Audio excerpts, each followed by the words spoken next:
Upaya rekonsiliasi untuk memperdamaikan kakak beradik Tajul Muluk dan Rois Al-Hukama yang berujung pada peristiwa kekerasan di Sampang, Madura, Jawa Timur, Agustus lalu, belum juga dilaksanakan. Masih ada ancaman-ancaman kayak gitu nggak sih? Masih. Iya, masih ada. Ancaman? Ya, mau dibakar ini katanya. Tapi saya pasrah aja kalau sudah umpamanya orang-orang masih mau membakar, pasti kita ngelawan, nggak akan dibiarin begitu aja kayak yang dulu, yang sebelumnya.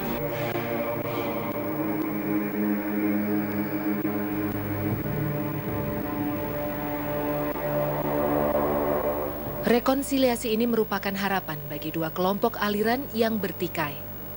Walau ada pihak yang menuntut status hukum Tajul Muluk dipulihkan lebih dulu.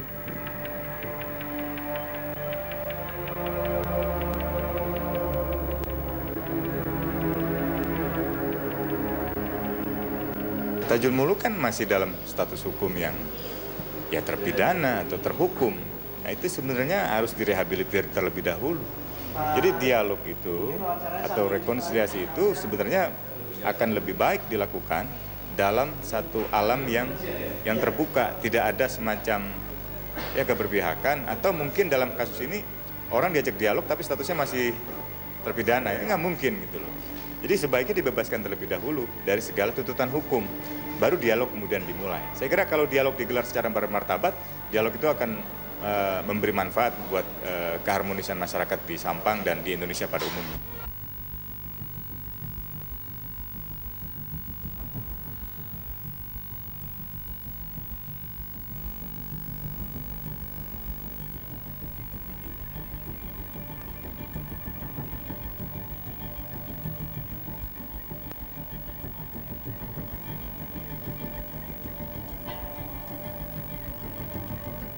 Kasus Sampang berawal dari persoalan pribadi antara kakak beradik Tajul Muluk dan Rois Al-Hukama.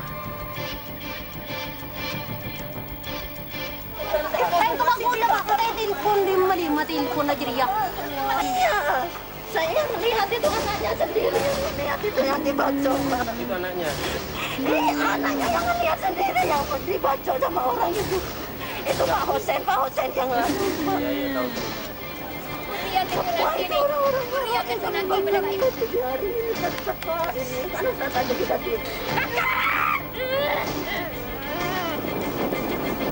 Ayat.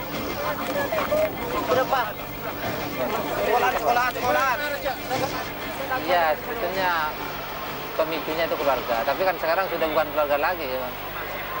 Iya, masalah pelanggaran HAM ini.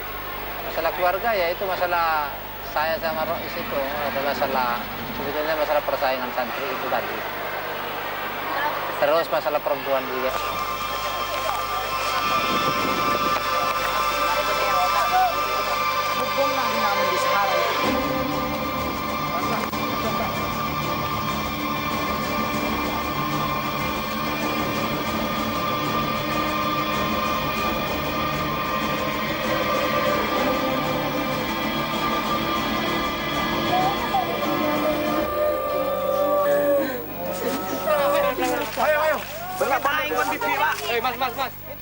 Berdasarkan hasil pemantauan kami bahwa kasus Sampang itu jangan dikatakan ini sebagai konflik Syiah Sunni.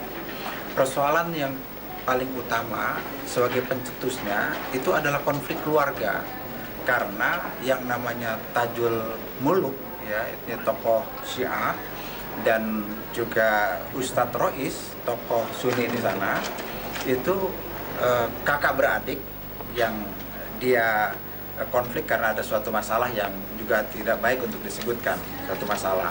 Nah, karena ini masalah keluarga yang berlarut-larut tidak terselesaikan, itu kemudian melibatkan pengikut-pengikutnya. Jadi akhirnya tersulut gitu. Tetapi bukan karena yang bersangkutan Syiah atau yang lain Sunni, bukan itu. Jadi ini saya ingin clearkan dulu. Namun ada dugaan kejadian di Sampang lebih dari persoalan keluarga. Kami dari Aliansi Solidaritas Kasus Sampang harus meluruskan bahwa ini jelas bukan masalah keluarga. Masalah keluarga itu datang di tahun 2009 ya. Sementara konflik yang melibatkan sentimen kebencian dan antisia itu sudah berkembang awal 2000 dan mengeras di tahun 2004 dan 2006. Sistematis karena sebenarnya warga terutama Abang Tajul Muluk sudah memberitahu kami bahwa sepanjang Ramadan intimidasi itu berjalan cukup intens. Dan kami tidak cukup perhitungkan adalah bahwa ternyata mereka menyerang dengan eskalasi yang sekarang ini relatif lebih brutal ya. Dengan mengambil korban jiwa, 1 orang kritis dan 3 orang mengalami luka yang cukup berat. Mereka menyerang 3 kampung, datang dari jam 8 pagi. 3 hari sebelumnya mereka melakukan sweeping, apakah Anda Syiah atau Sunni. Dan negara, saya kira lalai ya.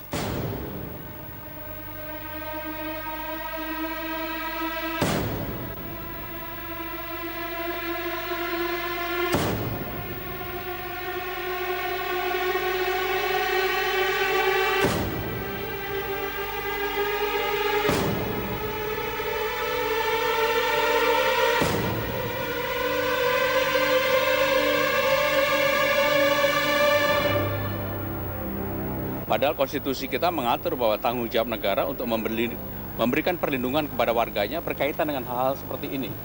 Ini kan terjadi apalagi habis pada bulan puasa dan kemudian Lebaran. Ini menunjukkan kepada kita semua bahwa negara tidak hadir ketika dibutuhkan untuk memberikan rasa aman pada masyarakat.